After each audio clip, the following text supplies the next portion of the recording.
When it comes to weight management, it can feel like you're totally lost in a sea of conflicting advice, right? One person says this, another says that. But what if there was an actual official playbook?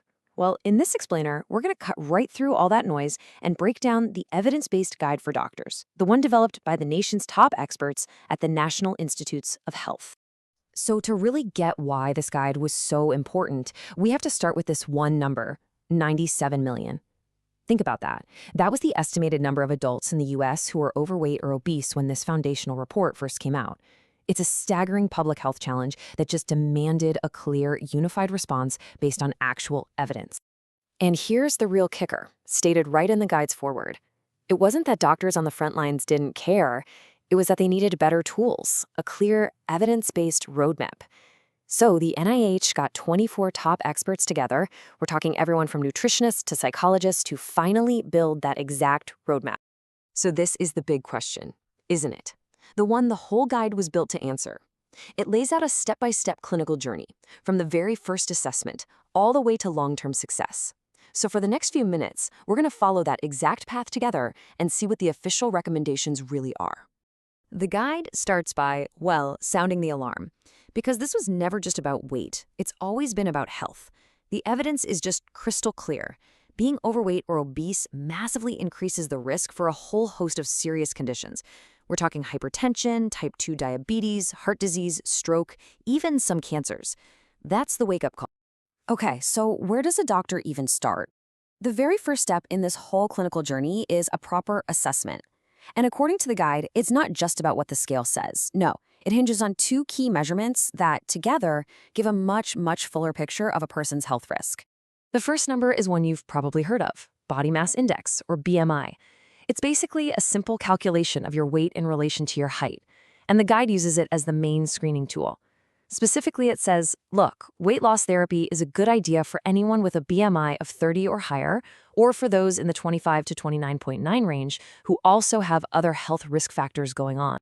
Now, for the second key number, which the guide suggests might be even more important.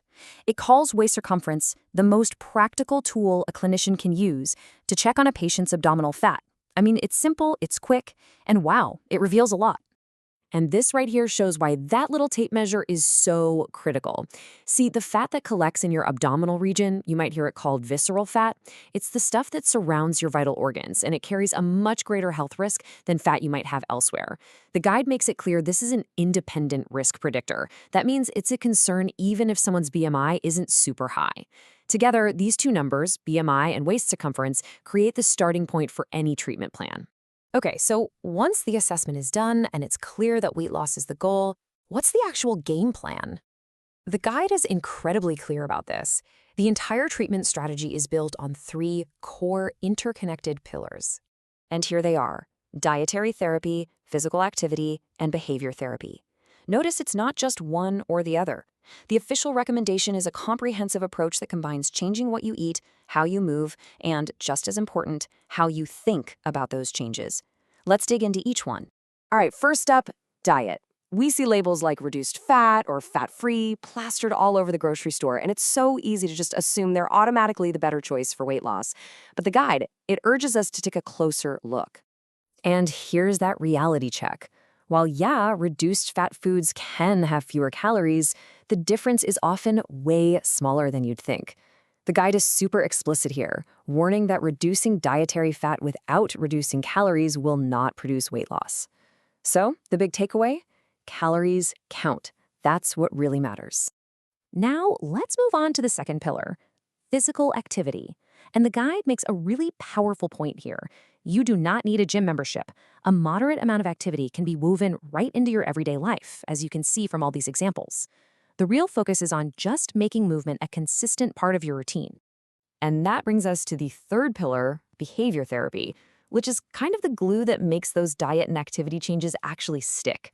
The guide really dives into the psychology of success, starting with how you set your goals. Vague goals like, I'll exercise more, they just don't work as well. Instead, your goals should be specific, realistic for where you are now, and forgiving, because perfection is not the goal, consistency is. Another key behavioral tool is self-monitoring. The guide suggests that something as simple as charting your weight and activity creates this incredibly powerful visual record. It helps you see the overall trend, not just the day-to-day ups and downs. And you can use that data to stay motivated and tweak your plan as you go. But what happens when those 3 pillars just aren't enough? The guide is also very specific about the evidence-based circumstances where additional medical treatments should be considered. Now, these options are absolutely reserved for individuals who meet very specific criteria. Weight loss drugs or pharmacotherapy might be considered for patients with a BMI of 30 or more, or 27 and up if they also have related health conditions. Bariatric surgery is an option for those with a BMI of 40 or more, or 35 and up with serious related conditions. In both cases, the guide is crystal clear. These are serious medical interventions that require ongoing supervision. And that brings us to what might be the single most important message in this entire guide. It's a fundamental reframing of what success actually means in weight management. It's all about shifting the focus away from the mirror and onto your actual health. And this is the core insight. The guide tells doctors to help their patients focus on health improvements, not on chasing some unrealistic ideal weight. Why? Because the evidence shows that a modest weight loss, we're talking just 5 to 10% of a person's starting weight, can trigger dramatic, meaningful health benefits. And these benefits, they aren't abstract at all. They are real, measurable improvements in your quality of life. We're talking about lowered blood pressure, better blood sugar control, improved cholesterol, and things you can actually feel, like having more energy, sleeping better, having less chronic pain. These are the victories the guide says we should be celebrating. So in the end, the guide leaves us with this powerful final thought. By shifting our focus from a single number on a scale to the full spectrum of our health, we redefine the entire journey. Success becomes less about what you've lost and way more about everything you've gained.